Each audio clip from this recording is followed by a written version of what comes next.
tongue and we're gonna boil it for a stew.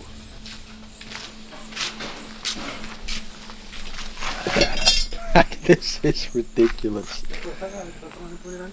This massive tongue into this tiny pot. Wait, we're gonna make a light colored stew for dinner with a hippo tongue. Right now we're gonna boil it in water we're gonna put it in water until the water starts boiling. Then we're gonna change the water and then boil it for 2 or 3 hours until it's super tender. Then we're gonna peel the outer skin off, dice it, roast it, add a lot of onions, herbs, whatever, and then cover it with cream and then just reduce it for forever until we eat it tonight. That's the plan.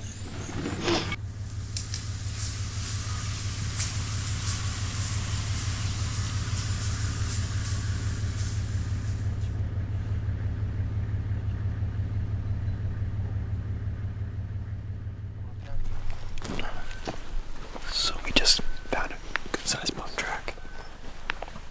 We're gonna follow this road around and see if we can't pick it up again. It's a buffalo by himself, so fingers crossed.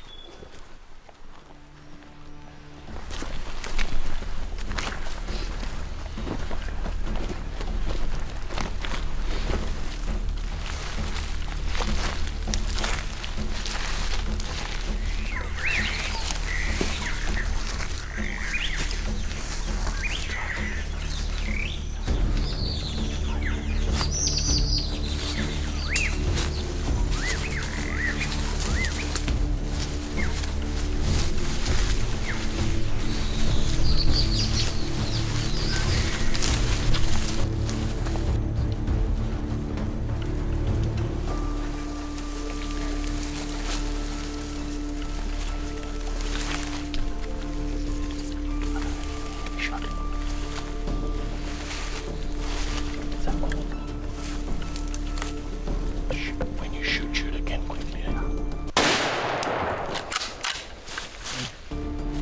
Okay, come, let's go.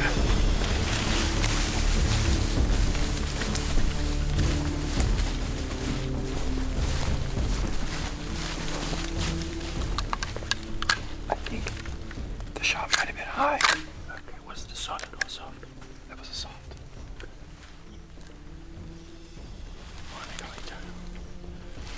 Old bowl finally caught up to him. It's in some really thick, dark stuff. I'm worried my shot might be a little high. If we have an injured buffalo, we need to be incredibly careful. He was just standing there. 30 yards. It's the best opportunity we've had the whole time. I can see he was just running for him. Yeah. Let's just go and check him. See if we can find blood.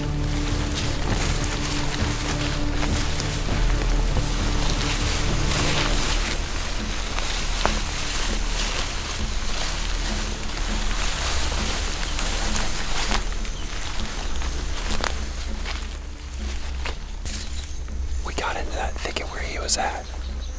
I don't know how it would be possible to not hit limbs, so I'm pretty sure we squared up a tree there.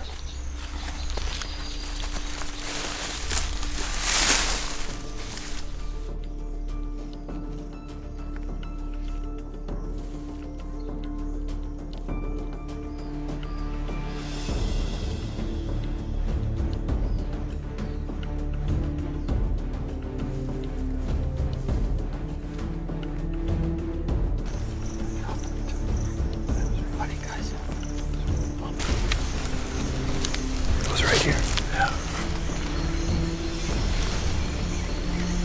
He must have gone through this right up all the matrix behind us. Lungs. Yeah, there's a bit of, I think, maybe back end of lung or something. Because there's a lot of water, watery stuff in there as well.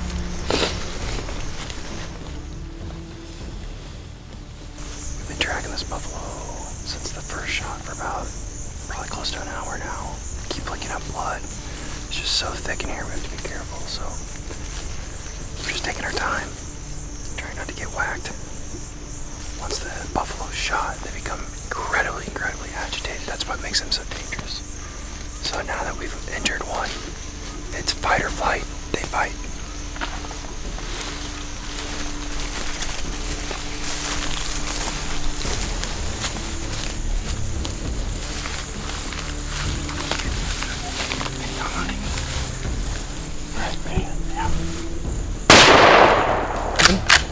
Again. Again. Reload.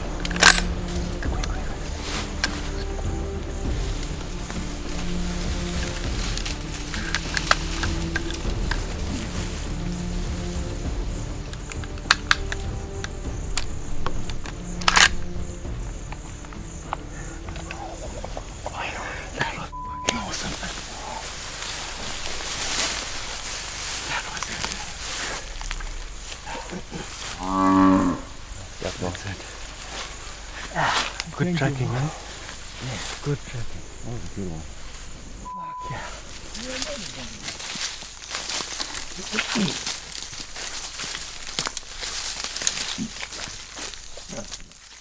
Yeah. Thank you. Shit. That was good. Good tracking That from was- our man. That was a proper one. And well done for you seeing all of that blood as well. That was Impressive, eh? a team effort for sure. Absolutely. I knew I just kept feeling like he couldn't be too far. Yeah, exactly. He just bedded up here again. Yeah. I mean, we probably 150 yards from where we got him up Yeah. the other time, but it's just You taken. just have to, if you don't go slow, Yeah, that's when you make mistakes. Yeah. That's when somebody can get hurt. exactly. That was good. Fantastic. Just getting man. slightly nervous. Yeah. Let me And tell that's you. why I was glad you were optimistic. Yeah. That first shot, he was in such thick, Yeah. dense brush. I just didn't know What had happened? exactly where it Yeah. was. And then I started worrying about, well, did it deflect off a limb or A limb something? hit him Because it was somewhere thicker than I funny. thought. But yeah, when I saw all that blood suddenly there, Yeah. that meant it Yeah. was a good shot. Because Yeah. if it's like a flesh wound in the leg or something, Yeah. the blood will come quite quickly. Right, If it's in the body, right. it'll take a bit of time, and then all of a sudden it'll push through and Yeah. it'll piss all over. For sure. No, he's good old one. I'm Yeah, no, excited. beautiful old buffalo, Yeah. man. And I mean, what a way to hunt him. Yeah, exactly. Lone old bull tracking from the morning. But he's unhooking here in bosses. Huge bosses. Yeah. That's a stud. Look at that, all these, just all this rub in here. Yeah. What is that?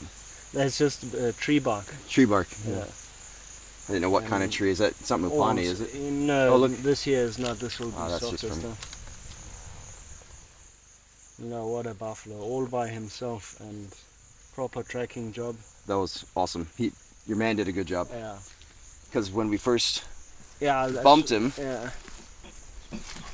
I was a little confused by the direction he decided to take, and then he picked Yeah. up the track and Yeah. found him. I was quite surprised we found him after bumping him the first time. Yeah. No, me too. Or That was- we that was a didn't great bump buff him hunt. again because now he knew we were after him. Yeah, great buff hunt. But no, that white there, he's very, very good tracker. Yeah. He's an ex-poacher here, Is he? and has probably shot 20, 30 elephant here, maybe even more. He has? Illegal, yeah. Yeah. How long? With muzzle loaders, eh? Really? Yeah. So he, so he was a poacher, Yeah. and then you ended up. Well, we actually caught him once, Yeah. and somehow he got out of the handcuffs while the guys were sitting and waiting, and he kept it, and then we just couldn't catch him after that. So I said to the guys, you know what, let's see if he'll take a job instead. And he was So, okay with that. Yeah.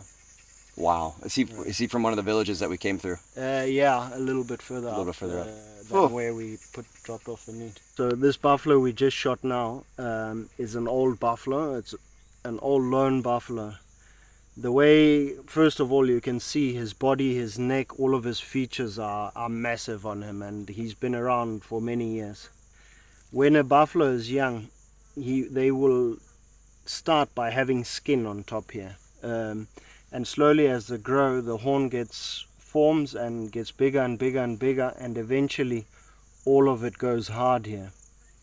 So this here is what we would call a hard boss buffalo, because the whole horn is fully developed and it's all gone hard. So his horn edge is right here, and then he's got a little bit of skin in between. A lot of people think that all buffalo eventually grow together here. That's not true. It depends on genetics and whatnot, how they grow. So many buffalo will always have a piece of skin in between here, in between their bosses. What we call the boss is basically this big helmet on top here. And you can see here how polished it is on top and how much bark and dirt and stuff he's got in his horns here, which also is a sign of old age. So yeah, this is definitely a proper buffalo to take, a lone bull out in the big thickets of Zambia, and I would say it really doesn't get any better than this.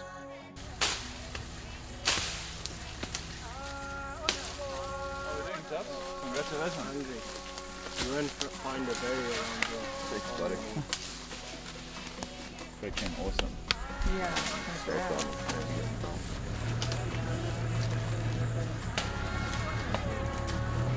I mean, buffalo hunting, it's hard to explain. It's something that sits inside you, and majority of hunters probably will not have an actual explanation for it.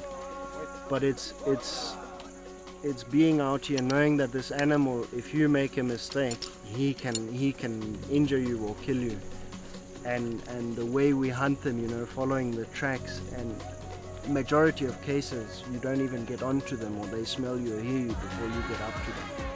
So it's the challenge of it, it's the scariness of going through these thick areas and having to get up close to them. That just makes it exciting, you know. But I don't think there's any exact word for it. It's just the whole experience, the nature, the smells, the animals you see. It's a lot of things, to be honest. But yeah, buffalo is definitely one of my favorites as well, and will probably be forever. With a little bit of road cutting, you can get a truck in just about anywhere. We got the buffalo loaded, and now the journey back to camp, and nothing's gonna go to waste on this guy, so that's great.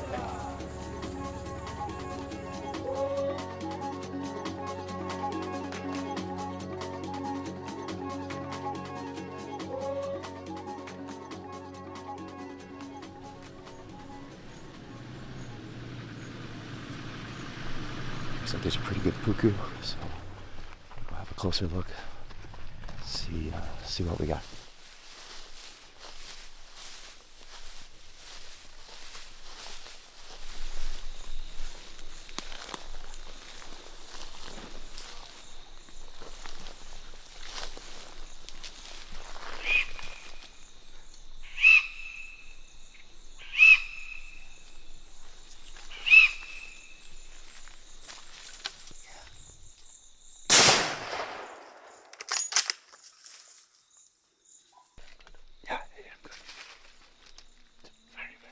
Shot a nice puku.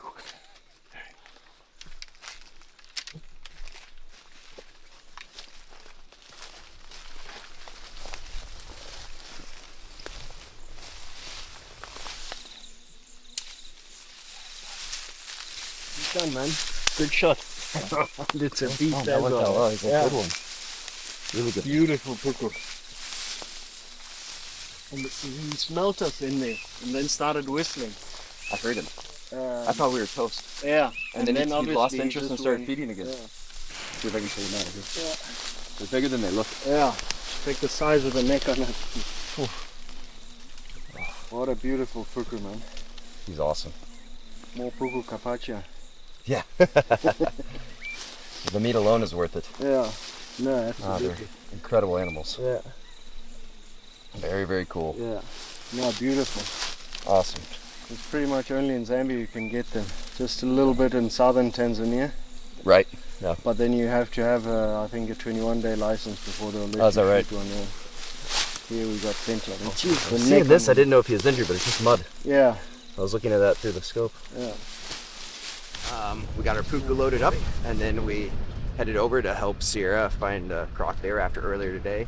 Unfortunately, no luck there, so they parted ways with us and went after a water buck they had seen. From there, we went and dropped off some of the buffalo meat from yesterday to the game scouts, and on our way to the hyena bait, just had a close encounter with a bush buck. Couldn't get on it, but yeah, now we're headed back for the bush, where we're gonna build a blind and hang some hyena bait and see if we can't get lucky there. So busy day, but a great day. So we got to where we're hopefully gonna get a crack at a hyena, white. And another guy just built this thing in a matter of like 2 hours. I had no idea it was gonna be this quick.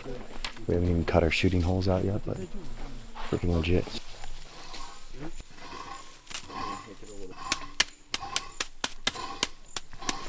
Getting the hyena bait up. We've got our camera set up already. This is part of the hippo from the other day. But I've never hunted spotted hyena before. Tor, what's the process here? And then when it comes to judging hyenas and kind of that conservation management side of it, walk us through what that looks like and why. So we put out a bait late now, and we will do a very long drag because a hyena will follow a drag forever. It's not like lion or leopard that can get tired of following a drag. So we'll do this, and then we'll come in just before it gets light tomorrow, early morning. We'll walk quietly in and get up to the blind, and then we'll just stand there and wait as it gets light. And often you'll find a hyena still hanging around here trying to get some more food. So that's the plan we're going to try and do. If it works, we will find out tomorrow. But it's worked many times for me, and it's a good strategy. Rather than putting a bait, letting them feed, and then sitting the following evening waiting for them to come and sitting 30 times, it's sometimes a waste of time. I see. Cool. I'm ashamed. I'm from Texas. Built a ground blind, or 3 or 4 or a bunch in my day. Built a lot of tower blinds. These boys put us to shame, without question. This is impressive. I think I could live in this thing. And now they're raking this whole pathway so that when we do sneak in, we're not making any noise. And I've done things similar to that, but I mean, this is next level stuff they're doing here. I love it. See, when you go to other places, this is why I like to go to so many other countries to hunt. I always learn some new tactics I can take home. So you get this amazing experience, but then you also pick and choose from all these different things that the trackers and the guides and the PHs do that are applicable to how we hunt back home too. So it's freaking awesome. On the pot here over the fire, we have the hippo tongue. Earlier you saw we took the whole tongue and boiled it in water. It's been boiling for 3.5 hours. Took it out. The guys peeled all the skin off. And then they finally diced it, super chopped it. We ground it in this pot, super high heat with a little oil, and so everything is nice and golden and caramelized. Then throw in 2 liters of cream, just let it simmer for an hour, and then we threw in some different veggies and mushrooms and stuff. So now we're just letting it simmer for another 40 minutes, and then we got this creamy stew. Is it gonna be good? It's gonna be amazing. It looks amazing, really.